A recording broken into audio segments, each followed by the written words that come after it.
Hi, it's Angelina Marie. Welcome back to my YouTube channel. And if you're new here, welcome. I know I've been gone for a while, so I'm going to go into why I've been gone and my postpartum journey.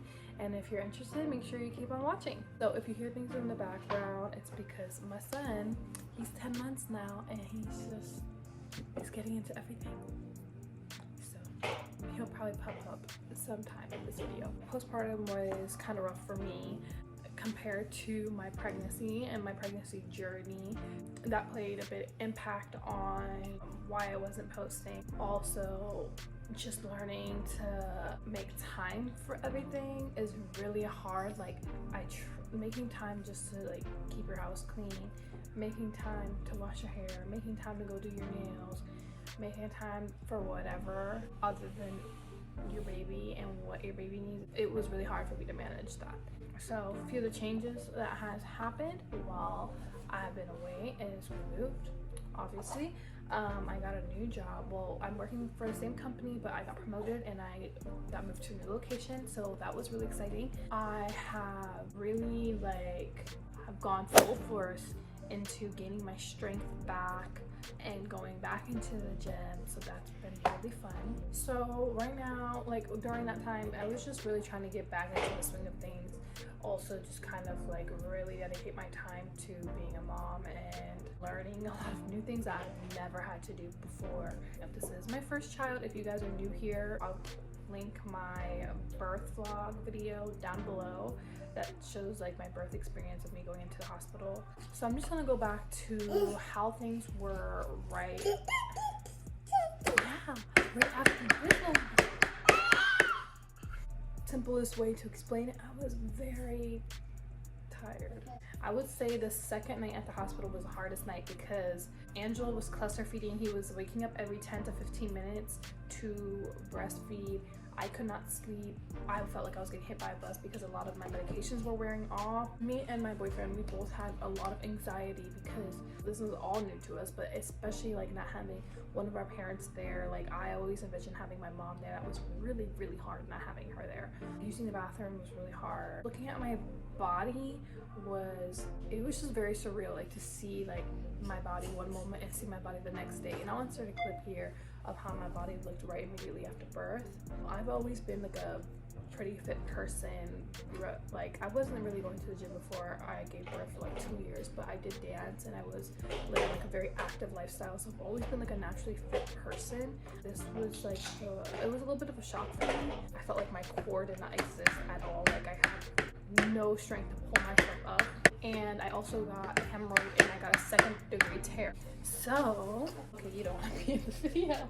That lasted 2 seconds. I got a 2nd-degree tear, so those two things really, really made me feel uncomfortable. Going over the recovery process, the first 2 weeks for me was the hardest mentally, physically, and emotionally. I was an emotional wreck. I just couldn't keep it together. My hormones were everywhere. Mentally, I was screened for postpartum depression by my son's pediatrician. Did not choose to get further diagnosis or any therapy. That was my personal decision. I have nothing against therapy. It was just my decision based off my history with talking to people and therapists about my problems, and I've just had very bad experiences. So I just thought I would do what I normally do, which is just put my mindset and just be thankful for where I am and realize that there's always it could always be worse. My holy grails for recovery came from the Freedom Mom Kit. I know some people think it's overrated, but it is expensive. It is, I think, overpriced. There's some things that you can make, some things that you can just buy by itself, or buy other brands that are cheaper, but I did get gifted this, so I used the items that I had. And one of the things I really, really loved was the Freedom Mom disposable underwears versus the underwears that they give you at the hospital. I mean, whatever, it's just for that moment that you're bleeding, but I really did like the Freedom Mom ones just because they were way more comfortable. They were easier to wear. I'm a very petite person.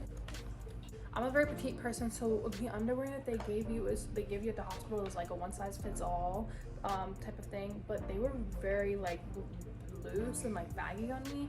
So the Freedom Mom ones were great, and then I also just got like a pack of like the Hanes boxer ones or whatever. I really like the freeze packs that came with those. If you're into like the freeze packs, like some people think they're way too cold, but I love them because I had stitches, so I was like so sore down there, and then I got the hemorrhoids, so that really helped. The Freedom Mom like foam that what came in it, that was wonderful. Nursing pads, because my breast got so engorged because I was breastfeeding, and luckily my milk did come in right after giving birth, so I was able to breastfeed.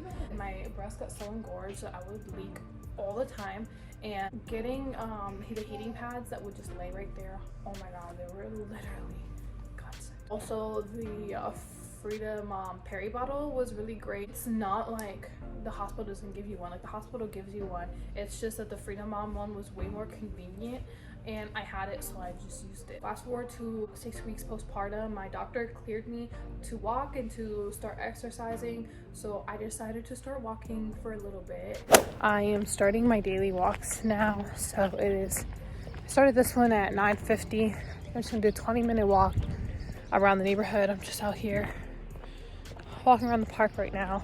No jogging, no sprints. I'm just casually walking, getting some steps in. If it feels uncomfortable, I am going to stop. I honestly did feel some discomfort, and I don't know if that was because of my stitches, because I truly wasn't fully healed or what, but I stopped walking after that day because I just didn't feel comfortable. Like, it hurt coming back home, and I didn't even walk for that long. Sex was a little uncomfortable like the first time. And if you don't want to, if you like whatever, like we're all adults here, this is an adult video about like birth and stuff, so whatever. It's uncomfortable, it's not painful at first, but like as it goes on, it gets easier.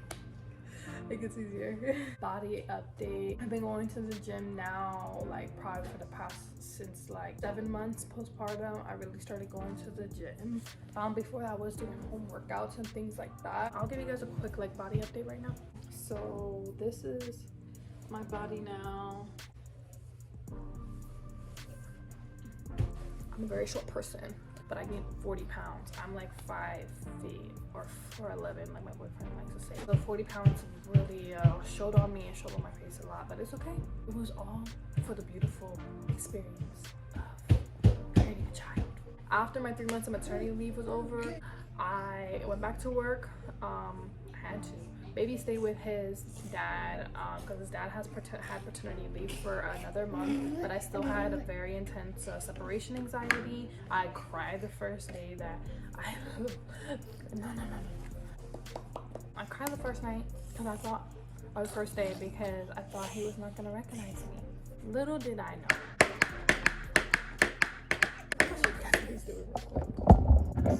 Angela.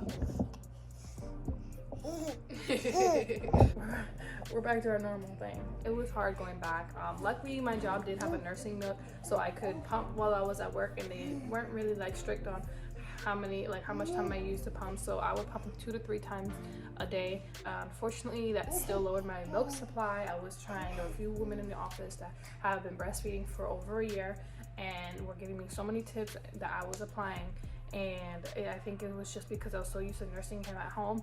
I don't know what it was, but my milk supply went down. It's a very touchy subject for me because I really wanted to do that for my son, so that did hurt a little bit. But it's okay because the formula he uses, he's been really great with. He's been eating a lot more now, so that's good. And he needed to gain some weight. Now he is 10 months. He is big. He is crawling. He is like doing like little balances on his own. He's cruising on furniture. Let me see if he will get in this video.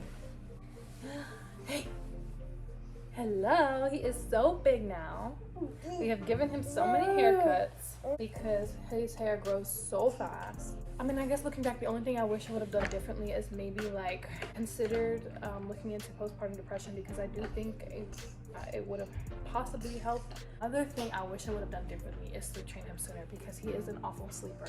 He's getting a lot better sleeping in the crib, but we still are working on the second half of the night. So and naps are okay. I think naps are easy. I know they say naps are harder, but naps have been easier for him to sleep in the crib than at night. So we're working on night sleeping now. But I am excited for the future. Things that I'm really excited about are continuing experiencing first things with my family that I have now, and just to actually like be in the moment and feel like myself again and be the best self for my son. But yeah, I'm really excited to just like grow with my family, buy a home, and just really start like a life. Like that's the like essence of life right there, you know? I'm getting a little emotional. If you guys want to see a more postpartum fitness style journey and like actually like see my body as the weeks progress, like I did document that and see what I have done with my fitness, with my diet, then like this video and comment down below on what you want me to touch on in that video. If you guys have stayed till the end, thank you for watching. I'm going to be posting more videos about fitness, about motherhood, so if you're interested in that, make sure you guys subscribe so you don't miss out. Until then, I will see you in the next video. Bye. Bye bye. Bye.